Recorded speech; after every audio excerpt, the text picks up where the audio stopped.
जय श्री कृष्णा दोस्तों। हर हर महादेव। कैसे हैं आप सब? स्वस्थ और सुरक्षित होंगे। दोस्तों, हिंदू धर्म शास्त्र, सनातन धर्म, यदि आप पुराणों को पढ़ेंगे, यदि रामायण पढ़ेंगे, गीता पढ़ेंगे, भागवत गीता पढ़ेंगे, शिव महापुराण पढ़ेंगे या और भी जो पुराण होते हैं, यदि आप अपने घर में रखकर इनका अध्ययन करते हैं, बहुत सारी ऐसी जानकारियाँ जो आपके जीवन के लिए बहुत ही आवश्यक होती हैं और आपका जीवन, यदि आप चाहते हैं, सहज और सरल हो जाए। जीवन में परेशानियाँ, मैं यूँ नहीं कहूँगी कि पूरी परेशानियाँ समाप्त हो जाएंगी, लेकिन हाँ, कम अवश्य होगी और आपको सहन बर्दाश्त करने की शक्ति अवश्य मिलेगी। क्योंकि हिंदू धर्म में जो शास्त्र बने हुए हैं उनमें बहुत सारी हमें शिक्षाएं दी गई हैं और सभी शिक्षा सभी की जानकारी में होना आवश्यक है।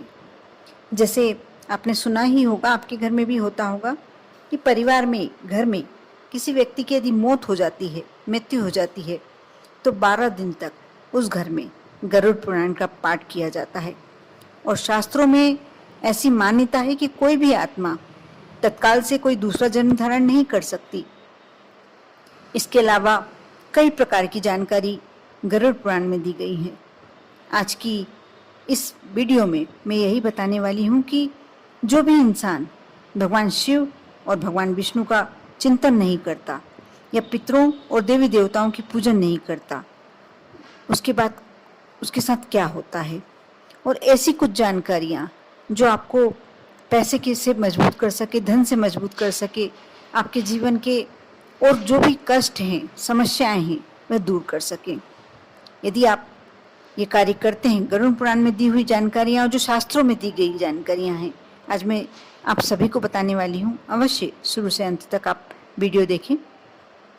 गरुड़ पुराण के अनुसार जो भी व्यक्ति कुएं, तालाब या पानी के किसी भी स्रोत को नुकसान पहुंचाता है, उसे खराब करता है, उसे नरक में जाना पड़ता है, ये तो एक अलग बात हुई, लेकिन उसको जीते जी भी कहीं ना कहीं इसका फल भोगना पड़ता है। कहीं ना कहीं समस्याओं का आप अपने साथ लेके चलने लगते हैं। इसलिए कभी भी आप यह कोशिश ना करें कि जल के जो स्रोत हैं उसे गंदा करें या उसको किसी भी तरीके से नुकसान पहुंचाएं, क्योंकि जल ऐसी वस्तु है जिसके बिना जीवन सहज नहीं है और जल का जो स्रोत है वो प्राकृतिक होता है। इसलिए आप उसे कभी भी खराब करने की कोशिश ना करें। जो इंसान अपने जीवन में भगवान का स्मरण नहीं करता, भगवान को याद नहीं करता या भगवान को कभी धन्यवाद नहीं देता अपने अच्छे जीवन के लिए, अपनी परेशानियों से मुक्त करने के लिए, वह व्यक्ति भी कहीं ना कहीं परेशानियों से घिरा होता है। यदि कोई व्यक्ति आपके यहाँ भूखा, प्यासा, थका हुआ घर में आता है और वहाँ से वह बिना बात ही अपमानित होकर जाता है या भूखी अवस्था में चला जाता है, कुछ उसे नहीं मिल पाता, तो कहीं ना कहीं इसकी भी आपको परेशानी भोगना पड़ता है। ये कहीं ना कहीं समस्या के रूप में आपके भविष्य में आपके सामने आके खड़ा होता है। ऐसे ही जो व्यक्ति आत्महत्या करने की कोशिश करते हैं, प्रयास करते, कितना भी आप पे परेशानी हो, कितना भी आप दुख में हो, लेकिन आप अपने जीवन को एक चैलेंज समान लेकर जिए, कभी भी आत्महत्या की ना सोचें, क्योंकि आप सोचते हैं कि आत्महत्या में मेरा जीवन समाप्त कर रहा हूँ या कर रही हूँ। नहीं, आप अपना जीवन नहीं, आप ईश्वर का दिया हुआ शरीर समाप्त कर रहे हैं, अपनी आत्मा को कष्ट दे रहे हैं, जिस पर आपका अधिकार नहीं है, ईश्वर का अधिकार है। इसलिए कभी भी ये प्रयास न करें, इसका हमें दोष लगता है। और आप क्या समझते हैं कि आत्महत्या करने के बाद आप सुखी हो जाएंगे? बिल्कुल नहीं, कहीं ना कहीं आप और ज़्यादा परेशानी में पड़ जाएंगे।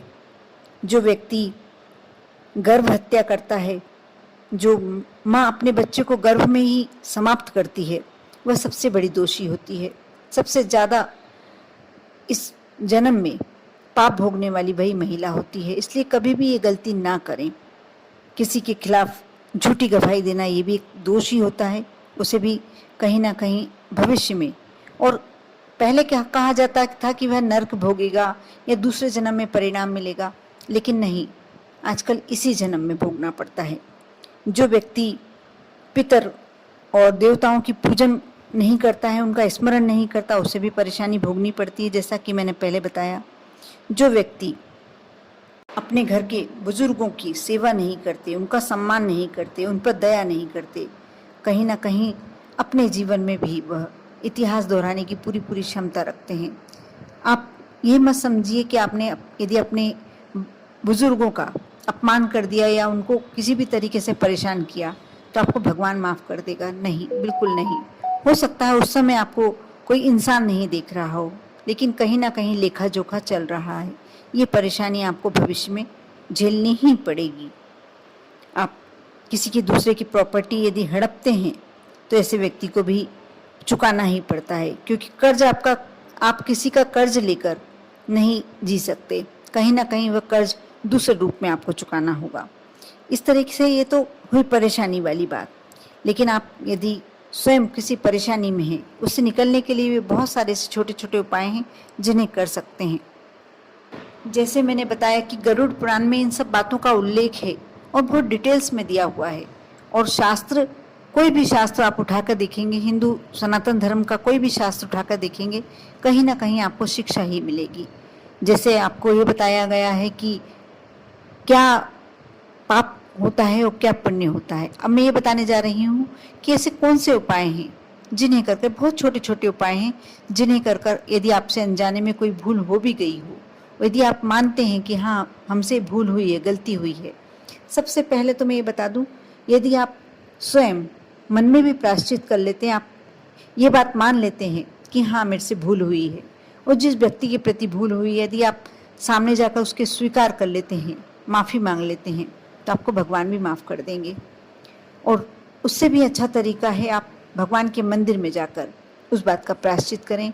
भोलेनाथ के मंदिर में कहते हैं कि जो अपना यदि भूल मानकर, गलती मानकर भोलेनाथ के समक्ष एक लोटा जल चढ़ाकर और यदि अपनी गलती स्वीकार लेता है, माफ़ी मांग लेता है, तो भोलेनाथ इतने दयालु हैं कि आपकी सारी गलतियों को माफ़ कर देते हैं।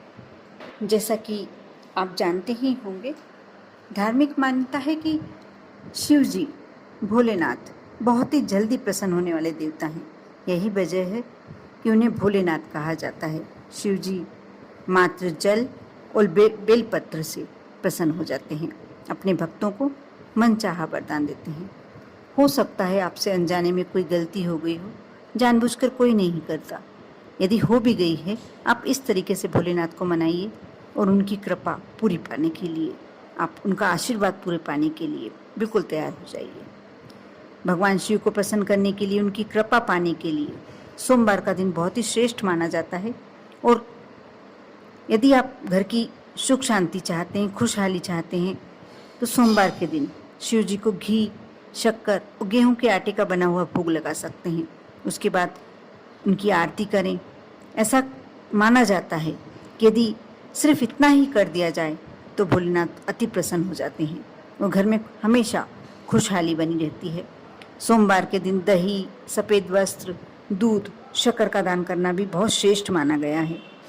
इन चीज़ों का दान करने से देवों के देव महादेव अपने भक्तों पर प्रसन्न होते हैं और उनकी गलतियों को माफ़ कर कर उनको मनचाहा वरदान देते हैं।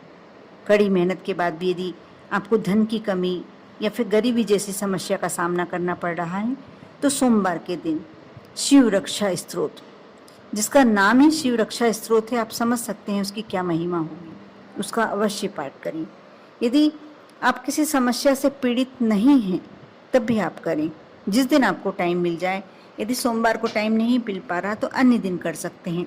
ये आपके लिए अत्यंत ज़्यादा लाभकारी रहेगा, क्योंकि शिव रक्षा स्तोत्र में शिव कैसे रक्षा कर सकते हैं ये बिल्कुल पूरी तरीके से उसमें है। और आप जब इसका अध्ययन करते हैं, इसका पाठ करते हैं, तो अवश्य भगवान शिव की आप पर कृपा होती है। सोमवार के दिन भगवान भोलेनाथ को अक्षत, चंदन, धतूरा, दूध, आख, गंगा जल, बेलपत्र, जो भी आपको सरलता से मिल जाए अवश्य चढ़ाएं।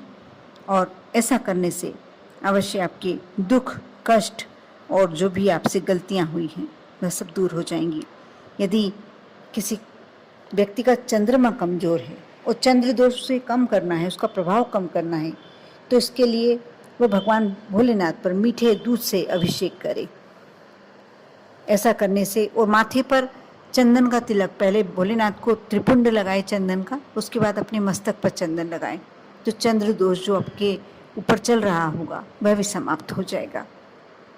इसलिए जैसे मैंने गरुड़ पुराण के शब्दों का उल्लेख आपको करके बताया कि क्या आपसे अनजाने में गलती हो जाती है, और कई बार हम जानबूझकर भी गलतियां कर देते हैं, लेकिन देवों के देव महादेव ऐसे हैं कि यदि आप सच्चे मन से, बिल्कुल निर्मल मन से उनके मंदिर जाके, उनके शिवालय जाकर माफ़ी मांग लेते हैं और अपनी गलतियों का प्रायश्चित करना चाहते हैं, तो अवश्य वो माफ़ करते हैं। और यदि आप कष्टकारी जीवन भी जी रहे हैं, या आगे आपको भविष्य का लगता है कि मेरा भविष्य खराब ना हो, आप डरते हैं, तो अवश्य भगवान भोलेनाथ के मंदिर जाकर विनती कीजिए। भगवान भोलेनाथ अपनी कृपा आप पर अवश्य बनाएंगे। आप पर और आपके पूरे परिवार पर भोलेनाथ की कृपा बनी रहे। ओम नमः शिवाय।